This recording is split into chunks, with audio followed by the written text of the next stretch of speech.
Bu yil Sharqona taqvim bo'yicha ot yili. Ot qadimdan kuch, tezlik, harakat va jasorat ramzi sifatida ko'riladi. Astrologlar fikricha, bu yil nafaqat ot muchalda tug'ilganlarga, balki barcha muchal va burch vakillariga o'ziga xos ta'sirini ko'rsatadi. Ot yili odamlardan faollik, keskin qarorlar, yangilikka oshkoralik va imkoniyatni ko'ra olishni talab qiladi. Mutaxassislarning aytishicha, bu yilning asosiy shiori kim harakat qilsa, o'sha yutadi. Bu yilda ko'plab odamlar hayotida o'zgarishlar, yangi rejalar va kutilmagan imkoniyatlar paydo bo'lishi tabiiy. Biroq shoshqaloqlik, hissiyot bilan qaror qabul qilish va xavfni baholamaslik ayrimlar uchun salbiy oqibatlarga ham olib kelishi mumkin. Shuning uchun bu yil harakatdan oldin chuqur o'ylash ham muhim hisoblanadi. Xo'sh, bu yil, ya'ni ot yili boshqa muchal vakillariga qanday ta'sir o'tkazadi? Birgalikda ko'rib chiqamiz. Sichqon yilda tug'ilgan insonlar uchun bu yil biroz murakkab kechishi, biroq moliyaviy imkoniyatlar oshishi mumkin. Ammo moliyaviy va ish bilan bog'liq masalalarda ehtiyotkorlik, shoshib qaror qabul qilmaslik va mojarolardan yiroqda bo'lish tavsiya etiladi.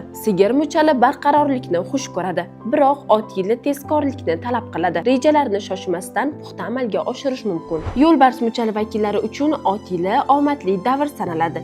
Ish, ijod va martabada ko'tarilish kuzatiladi. Shuningdek, yangi loyihalar, yetakchilik va faol harakatlar uchun qulay imkoniyatlar paydo bo'ladi. Quyon muchali egalari bu yilda ichki muvozanatni saqlashga e'tibor qaratishi lozim. Katta tavakkallardan qochib, sog'liq va oila masalalarini ustuvor qo'yish tavsiya etiladi. Baliq muchalda tug'ilganlar uchun yil kuchli, biroq sinovli bo'ladi. Imkoniyatlar mavjud, ammo haddan oshish kutilmagan muammolarga olib kelishi mumkin. Ilon muchali uchun ot yili reja va strategiya yili hisoblanadi. Shoshqaloqlik zarar keltirishi mumkin, ammo aql bilan qilingan har bir qadam ijobiy samara beradi. Ot muchali egalari o'z yilida muhim o'zgarishlarga duch kelishi mumkin. Bu davr sinovli bo'lsa-da, to'g'ri qaror qabul qilish kelajak uchun mustahkam poydevor yaratadi. Shuningdek, bu yilda ularda energiya yuqori bo'ladi. Qo'y muchaldagi odamlar uchun esa ijodiy yuksalish davri kirib keladi. Media, san'at va sahna bilan bog'liq ishlarda rivoj bo'lishi kutiladi. Biroq moliyaviy masalalarda ehtiyotkorlik talab etiladi. Maymun muchali vakillarida yil faol va imkoniyatlarga boy kechadi. Biroq aldov va yolg'on va'dalardan ehtiyot bo'lish zarur. Shuningdek, vaqtni to'g'ri taqsimlash bu yilda ular uchun eng katta muammolardan biri bo'lishi ham mumkin. Tovuq muchali vakillari mehnat evaziga natijaga erishadi. Tartib, intizom va mas'uliyat yil davomida muhim ahamiyat kasb etadi. Bu yil ular uchun raqobatli yil bo'lishi mumkin. It muchali egalari uchun adolat va prinsiplar sinovdan o'tadi. To'g'ri yo'ldan og'ishmaslik obro'-e'tibor oshishiga olib keladi.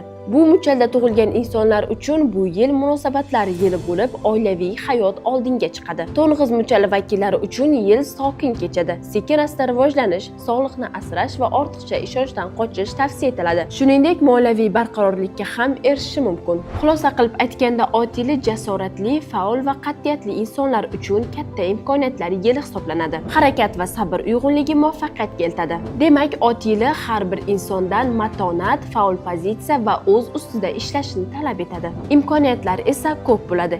Eng muhimi ularni vaqtida ko'ra bilish.